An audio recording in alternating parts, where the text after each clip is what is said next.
प्रचार के आखिरी दिन झारखंड में समय से उतरेंगे योगी। 3 विधानसभा क्षेत्रों में आज सीएम योगी करेंगे रैलियां। 9 सीटों पर उपचुनाव का आज थम जाएगा प्रचार। सपा और भाजपा में चुनावी मैदान में झोंकी पूरी ताकत।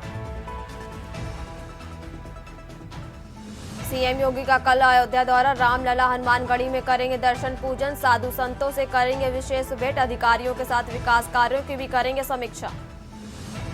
कानपुर के सीसामऊ में आज शाम थमेगा चुनाव प्रचार। रवि किशन और डिंपल यादव प्रत्याशी के लिए रोड शो में मांगेंगे वोट।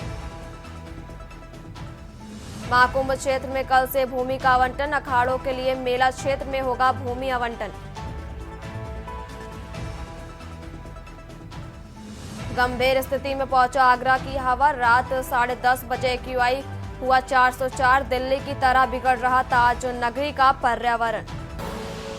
आप देख रहे हैं के न्यूज, खबरों का सारथी। नमस्कार, आप देख रहे हैं के न्यूज इंडिया और मैं हूं आपके साथ अविन्या राउत। और अब बात करेंगे यूपी उपचुनाव पर रण और अहम जानकारी आपको राजधानी लखनऊ से बता रहे, जहां 9 सीटों पर उपचुनाव का आज थम जाएगा प्रचार। वहीं सपा और भाजपा ने चुनावी मैदान में पूरी ताकत भी झोंकी है। करहल, सीसामऊ और कटहरी में दोनों की रोड शो। त्रिकोणीय मुकाबले के मीरापुर सीट पर उपचुनाव के आसार, जहां मीरापुर सीट पर एएसपी के प्रदर्शन पर टिकी हैं लोगों की नजरें। वहीं मीरापुर के 18 गांवों से निकलेंगे अखिलेश यादव का रोड शो। चंद्रशेखर आजाद की भी 2 जनसभा और रोड शो आज।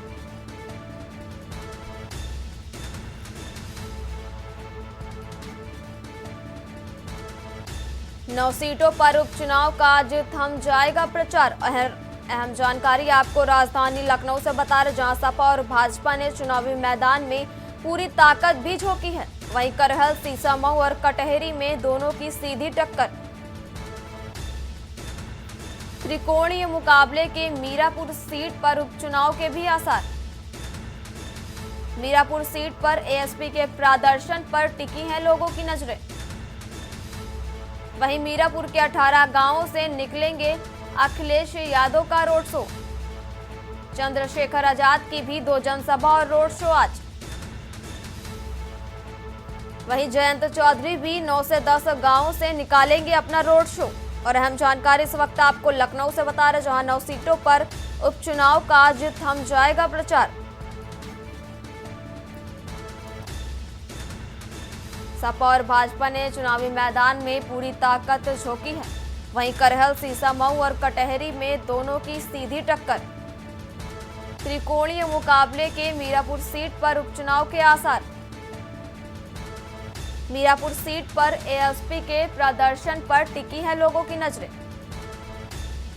मीरापुर के 18 गांवों से निकलेगा अखिलेश यादव का रोड शो। वहीं चंद्रशेखर आजाद की भी 2 जनसभा और रोड शो हैं आज। जयंत चौधरी भी 9-10 गांवों से निकालेंगे अपना रोड शो। और 9 सीटों पर आज उपचुनाव का प्रचार थम जाएगा। सपा और भाजपा ने चुनावी मैदान में ताकत झोंकी हुई है। करहल, सीसामऊ और कटहरी में दोनों की सीधी टक्कर। वहीं त्रिकोणीय मुकाबले के मीरापुर सीट पर भी उपचुनाव के हैं आसार। मीरापुर सीट पर एएसपी के प्रदर्शन पर लोगों की नजरें भी टिकी हुई हैं। वहीं मीरापुर के 18 गांवों से निकलेगा अखिलेश यादव का रोड शो।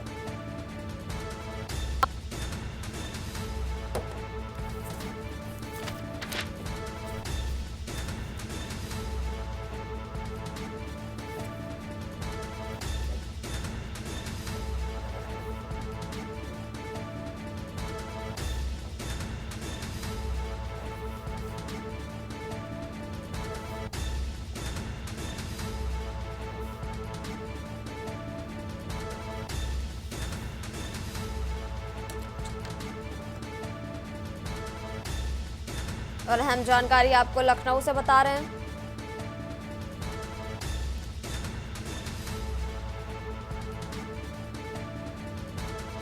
और इसी खबर पर ज्यादा जानकारी के लिए हमारे साथ लखनऊ से संवाददाता अनिकेत तिवारी जुड़े हुए हैं। अनिकेत, आपसे जानना चाहेंगे कि जहां आज शाम चुनाव प्रचार थम जाएगा, सभी पार्टियों ने उपचुनाव के लिए पूरी ताकत झोंकी है और कुछ अहम सीटों पर नजरें भी टिकी हुई हैं।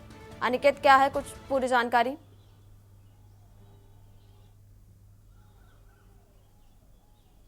अवन्या, देखिए, अगर बात की जाए उत्तर प्रदेश में होने वाले उपचुनाव की, जी। तो जैसा कि पहले से प्रस्तावित है कि 20 तारीख यानी कि बुधवार को उपचुनाव जो जिन 9 सीटों पर होना है वहाँ मतदान होना है, और शनिवार को यानी कि 23 तारीख को अवन्या जो रिजल्ट है वो सामने आ जाएंगे। और अगर बात करें सभी राजनीतिक दलों की, तो लगातार जो सियासी पारा है वो उत्तर प्रदेश में लगातार कहीं ना कहीं हाई देखने को मिल रहा है। और बात करें चुनाव प्रचार की अवन्या, तो आज शाम को 5 बजे जिन 9 सीटों पर मतदान होना है उन सभी 9 सीटों पर जो चुनाव प्रचार है वो थम जाएगा।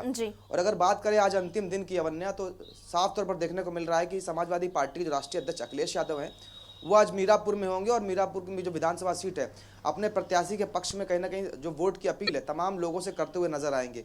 वही अगर हम बात करें तो राष्ट्रीय अध्यक्ष अखिलेश यादव की जो पत्नी डिंपल यादव है वो आज कानपुर के सीसामऊ में होंगी, जहां पर नसीम सोलंकी जो फिर इरफान सोलंकी की जो पत्नी है, जो सपा की जो प्रत्याशी है, उनके पक्ष में आज वो वोट मांगती नजर आएंगी। वहीं अगर बात करें बीजेपी की अवन्या, तो बीजेपी की तरफ से जो सांसद रवि किशन है वो आज कानपुर के दौरे पर होंगे, और जो सुरेश अवस्थी है जो बीजेपी के जो प्रत्याशी हैं उनके पक्ष में आज वो वोट की अपील करते हुए नजर आएंगे। वहीं असदुद्दीन ओवैसी की भी आज मीरापुर में आज जनसभा है। और अगर बात करें चंद्रशेखर रावण की, जिनकी अपनी एक आजाद पार्टी है, वो भी अपने प्रत्याशी को मैदान में उतार चुके हैं, और उनके पक्ष में वो भी आज मीरापुर में जनसभा करते हुए नजर आएंगे। साफ तौर पर अगर बात करें तो कहीं ना कहीं आज सभी दलों के लिए जो उत्तर प्रदेश में जो चुनाव है अवन्या, वो कहीं ना कहीं साख की लड़ाई हो चुकी है। अगर बात करें समाजवादी पार्टी की अवन्या, तो जिस तरह से लोकसभा के चुनाव में समाजवादी पार्टी का एक बेहतर प्रदर्शन रहा है, तो कहीं ना कहीं समाजवादी पार्टी के लिए कहीं ना कहीं प्रतिष्ठा और की बात है। और आने वाले अगर समय में देखें तो उत्तर प्रदेश में 2025 में विधानसभा के चुनाव होने हैं, तो कहीं ना कहीं ये लिटमस टेस्ट की तरह से इन चुनावों को सभी सियासी दल देख रहे हैं। हालांकि अगर बात करें बीजेपी की, तो लगातार बीजेपी की तरफ से भी ताबड़तोड़ रैलियां की गई हैं, और कहीं ना कहीं ये प्रयास किया जा रहा है कि बड़ा जन समर्थन इन 9 सीटों पर बीजेपी के लिए जुटाया जाए, और उसके क्रम में लगातार जो जनसभाएं और बीजेपी के तमाम जो वरिष्ठ नेता वो करते हुए नजर आ रहे हैं। हालांकि ये देखना बड़ा दिलचस्प होगा कि जब 23 तारीख को जो निर्णायक नतीजे आएंगे अवन्या, वो किसके पक्ष में होंगे, जनता ने जन समर्थन किसको दिया है, ये खैर 23 तारीख को तय होगा। लेकिन उसके पहले जो सियासी पारा है उत्तर प्रदेश में इन 9 सीटों पर उपचुनाव को लेकर, वो लगातार कहीं ना कहीं गर्म होता हुआ नजर आ रहा है। और आज अंतिम दिन है, और इस अंतिम दिन में तमाम जो बड़े नेता हैं वो अपनी जनसभाएं करते हुए नजर आएंगे, और अपने पार्टी के जो तमाम जो प्रत्याशी हैं उनके पक्ष में वोट की अपील करते हुए तमाम लोगों से नजर आएंगे। अवन्या, अनिकेत बने रहिए हमारे साथ। कानपुर से सुरेश सविता भी जुड़े हुए हैं, जो आज कानपुर में सीसामऊ सीट पर डिंपल यादव की रैलियां हैं, उस पर सुरेश सविता क्या कुछ जानकारी है? सबसे पहले मैं आपको बता दूं कि कानपुर की जो सीसामऊ विधानसभा कहीं ना कहीं सबसे ज्यादा हॉट विधानसभा कही जा रही, क्योंकि जब एक तरफ लगातार योगी जी की 2 रैलियां, केशव प्रसाद मौर्य की एक रैली, और उसके बाद आज सांसद रवि किशन की भी रैली, और लोग से जनसंपर्क करेंगे और सीधा सुरेश अवस्थी के लिए वोट मांगेंगे। तो वहीं कहीं ना कहीं देखने वाली बात यह भी है कि अगर हम लोग सपा की बात करें तो सपा से अखिलेश यादव भी आ चुके हैं अपने समर्थन के प्रचार प्रसार में। उसके पहले शिवपाल यादव और आज डिंपल यादव भी आ रही है। तो कहीं ना कहीं जो सीसामऊ विधानसभा वो चर्चा का विषय बना, और सबसे बड़ी बात यह है कि दोनों में ही जो टक्कर है वो कहीं ना कहीं बहुत ज्यादा भयानक टक्कर है, और लोगों में जो चर्चा का विषय है, विषय का कारण तो सबको साफ मालूम है, क्योंकि ये जो उपचुनाव का कारण है, कहीं ना कहीं इरफान के जेल जाने के बाद ये उपचुनाव हो रहा है। और सबसे जो आज खास बात होगी, और आपको बता दें कि आज रवि किशन जो सांसद हैं वो भी आ रहे हैं सुरेश अवस्थी के सपोर्ट में, और दूसरी तरफ डिंपल यादव आ रही है सपा से नसीम सोलंकी के सपोर्ट में। तो अब किसके सिर पर जीत का ताज चढ़ेगा ये तो अब देखने वाली बात होगी। लेकिन कहीं ना कहीं सीसामऊ विधानसभा पूरे ही 9 सीटों में, अगर हम लोग बात करें 9 सीटों, तो सीसामऊ जो विधानसभा वो कहीं ना कहीं सबसे ज्यादा जोरों शोरों का चर्चा बना। और आज प्रचार प्रसार का लास्ट दिन है, तो देखने वाली बात ये भी होगी कि कौन सी पार्टी कितना जोर लगाती है और अपने अपने समर्थन के लिए किस तरीके के प्रयास करती है। जी, और सुरेश आपसे ये भी जानना चाहेंगे जैसे कि कितनी खास देखी जा रही है सीसामऊ विधानसभा सीट, और जहां क्या लगता है कि लोगों में कितना खासा उत्साह देखा जा रहा है? देखिए, लोगों में उत्साह तो बहुत देखा जा रहा है, क्योंकि एक तरीके से ये उपचुनाव भाजपा के लिए एक लॉटरी सा है। क्योंकि अगर इस बार भाजपा अगर जीत जाती तो कहीं ना कहीं ये बहुत बड़ी भाजपा के लिए जीत होगी, क्योंकि भाजपा के जितने ही सीनियर सांसद हो, विधायक हो, पार्षद गण हो या कोई भी बड़ा नेता हो, सुरेश खन्ना जी हो, मंत्री जी, तो कहीं ना कहीं सभी लोग सुरेश अवस्थी के लिए जोर पूरा लगा रहे हैं, पूरे जोरों शोरों से प्रचार प्रसार कर रहे हैं। लेकिन अगर हम लोग बात करें कि आम पब्लिक की, तो आम पब्लिक की राय भी हम लोग कुछ दिन पहले ली थी, तो उसमें लोगों ने साफ तौर पर बताया था कि इस बार बदलाव होगा, बदलाव जरूर होगा। लेकिन कुछ लोगों ने यह भी कहा था सीट जिसकी उसकी ही रहेगी। तो जो टक्कर है वो काटेगी, देखने वाली बात अब सिर्फ यही है कि आखिर 23 तारीख को रिजल्ट आने के बाद जीत किसकी होगी। क्योंकि एक तरफ जो भाजपा है उसने पूरी जोर शोर लगा रखी है, और दूसरी तरफ सपा भी कम नहीं है, सपा भी पूरे जोरों शोरों से अपने प्रचार प्रसार में लगी और अपने वोटरों से अपील कर रही। जी और अब अनिकेत, आपसे जानना चाहेंगे कि क्या लगता है आपको, कानपुर की सीट को लेकर बहुत जोरों शोरों पर प्रचार किया है, ये सीट कितनी अहम मानी जा रही है अनिकेत?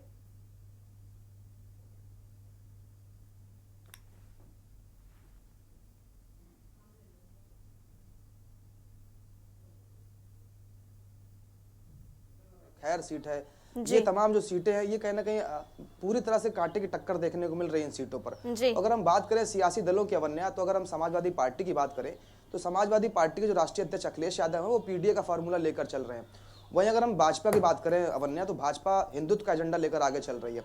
अब सवाल एक बड़ा ये खड़ा होता है कि क्या इन एजेंडों को और इन वादों और इन दावों को जनता कितना समझ पाएगी, जनता का जन समर्थन कितना सियासी दलों को मिलेगा, वो खैर 23 तारीख को आने वाले जो निर्णायक नतीजे होंगे वो तय करेंगे। लेकिन ये जरूर है कि कहीं ना कहीं इन जो उपचुनाव जो हो रहा है इन 9 सीटों पर अवन्या, ये सभी सियासी दलों के लिए आने वाले 2025 में जो विधानसभा के चुनाव हैं वो लिटमस टेस्ट की तरह सभी सियासी दल देख रहे हैं। क्योंकि अगर बात करें हम पिछले लोकसभा चुनाव की, अगर हम चर्चा कर ले तो लोकसभा के चुनाव में समाजवादी पार्टी का जिस तरह से प्रदर्शन रहा, 34 सीटें लेकर समाजवादी पार्टी उत्तर प्रदेश में आई, तो ये जरूर है कहीं ना कहीं ये समाजवादी पार्टी के लिए प्रतिष्ठा की बात बन चुकी है।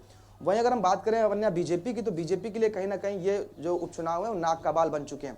क्योंकि लोकसभा के चुनाव में जिस तरह से बीजेपी ने दावा किया था कि 80 की 80 सीटों पर वो क्लीन स्वीप करेंगे, वो कहीं ना कहीं दावे पूरी तरह से गलत साबित हुए और एक बड़ा मैंडेट, एक बड़ा जनसमर्थन समाजवादी पार्टी को मिला। अब ऐसे में कहीं ना कहीं भारतीय जनता पार्टी को अपने आप को प्रूफ करना बेहद आवश्यक है। और अगर हम बात करें उत्तर प्रदेश की, तो निश्चित तौर पर एक बड़ा सूबा है उत्तर प्रदेश और एक बड़ी जिम्मेदारी भी है। अगर सियासी रूप से देखें तो कहीं ना कहीं उत्तर प्रदेश की एक बड़ी जिम्मेदारी बन जाती है।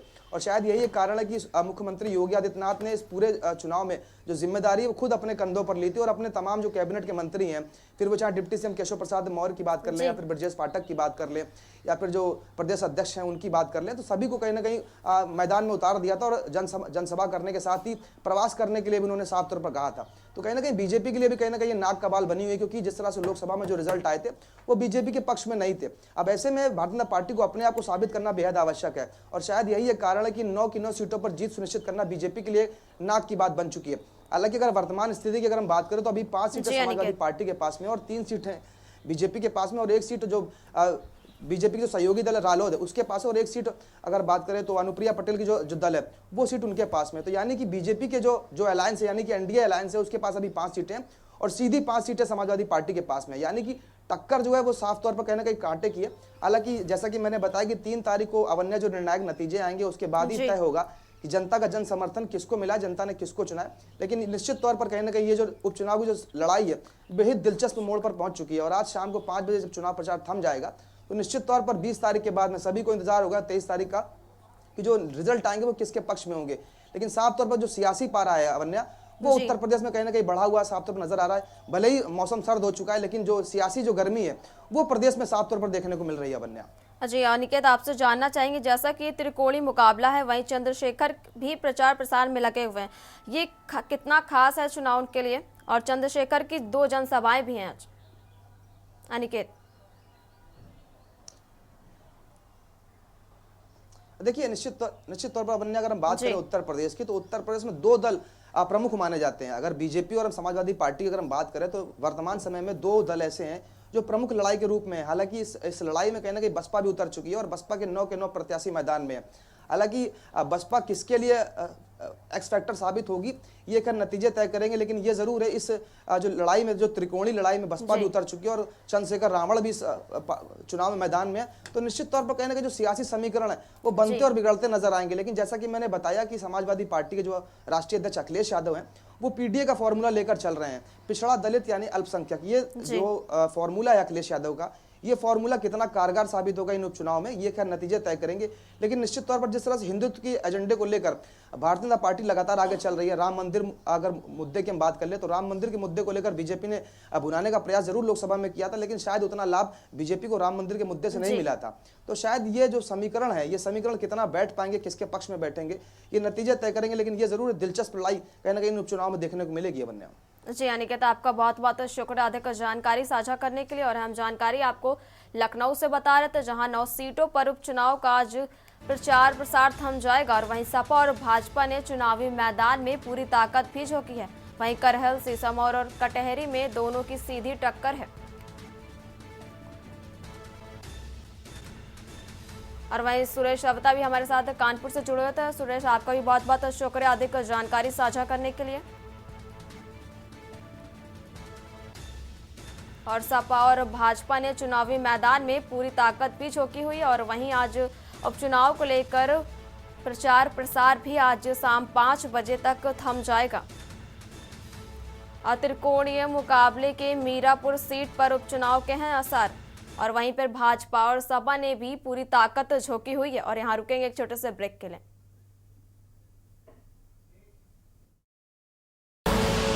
आप देख रहे हैं के न्यूज, खबरों का। ब्रेक के बाद एक बार फिर आप सभी का स्वागत है और अब बढ़ते हैं खबरों की ओर। खबर रायबरेली से, जहां आज 508 जोड़े लेंगे 7 फेरे। मुख्यमंत्री सामूहिक विवाह के तहत कार्यक्रम का होगा आयोजन।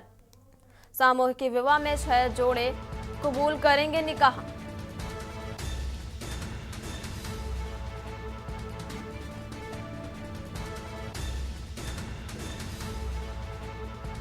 सलोन तहसील और सदर तहसील क्षेत्र में होगा कार्यक्रम। वहीं मुख्यमंत्री सामूहिक विवाह के तहत ये कार्यक्रम का आयोजन किया गया है और सामूहिक विवाह में 6 जोड़े कबूल करेंगे निकाह। सलोन तहसील और सदर तहसील क्षेत्र में होगा कार्यक्रम। मिनी स्टेडियम तातव गन्ना काटा मैदान में होगा कार्यक्रम। रायबरेली में आज 508 जोड़े लेंगे 7 फेरे। मुख्यमंत्री सामूहिक विवाह के तहत कार्यक्रम का होगा आयोजन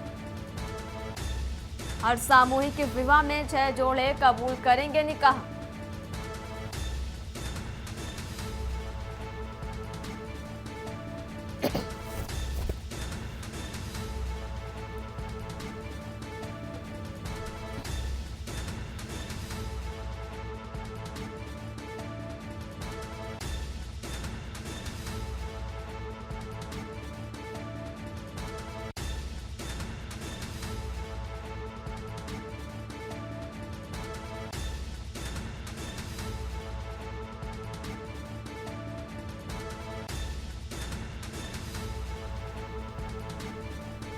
और वहीं मुख्यमंत्री सामूहिक विवाह के तहत कार्यक्रम का होगा आयोजन। वहीं सामूहिक विवाह में 6 जोड़े कबूल करेंगे निकाह।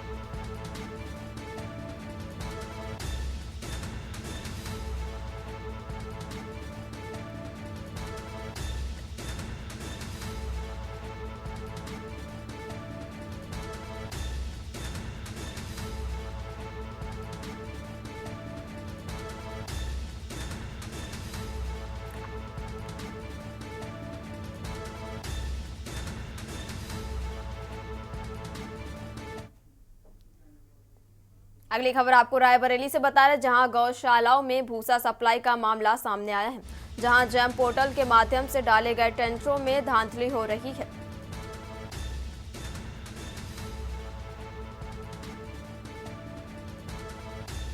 सीडीओ से हुई शिकायत के बाद धांधली की खुली है पोल। वहीं शिकायत के बाद टेंडर प्रक्रिया को भी किया गया है निरस्त। विकासखंड वार जारी हुई 3 निविदा। 7 विकास खंडों में जारी हुई थी निविदा। सिर्फ 3 ही फर्में जेम पोर्टल का निविदा कर पाई अपलोड, अन्य फर्में अपलोड नहीं कर पाई निविदा। सिर्फ 3 ही फर्में जेम पोर्टल पर निविदा कर पाई हैं अपलोड, वहीं अन्य फर्में अपलोड नहीं कर पाई निविदा। निविदा में नियम व शर्तों का किया था उल्लंघन।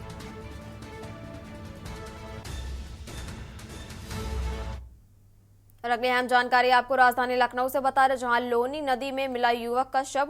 बीती रात 26 वर्षीय युवक का मिला शव, युवक की अभी तक नहीं हो सकी है शिनाख्यात।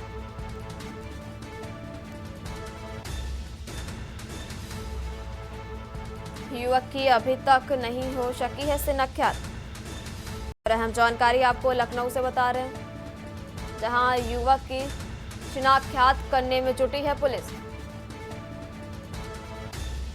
गंगागंज चौकी क्षेत्र का है पूरा मामला। बीती रात 26 वर्षीय युवक का मिला था शव। युवक की अभी तक नहीं हो सकी शिनाख्त।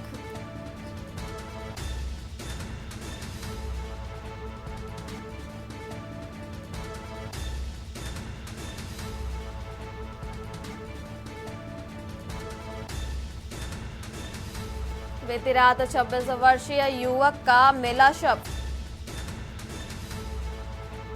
युवक की अभी तक नहीं हो सकी शिनाख्यात। युवक की शिनाख्त करने में जुटी है पुलिस।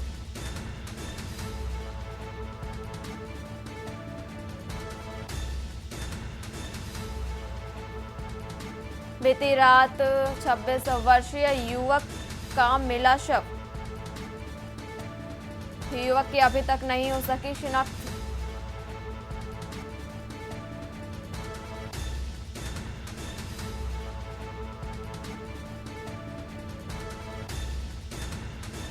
लोनी नदी में मिला है युवक का शव। बीती रात 26 वर्षीय युवक का मिला था शव। युवक की अभी तक नहीं हो पाई है पहचान।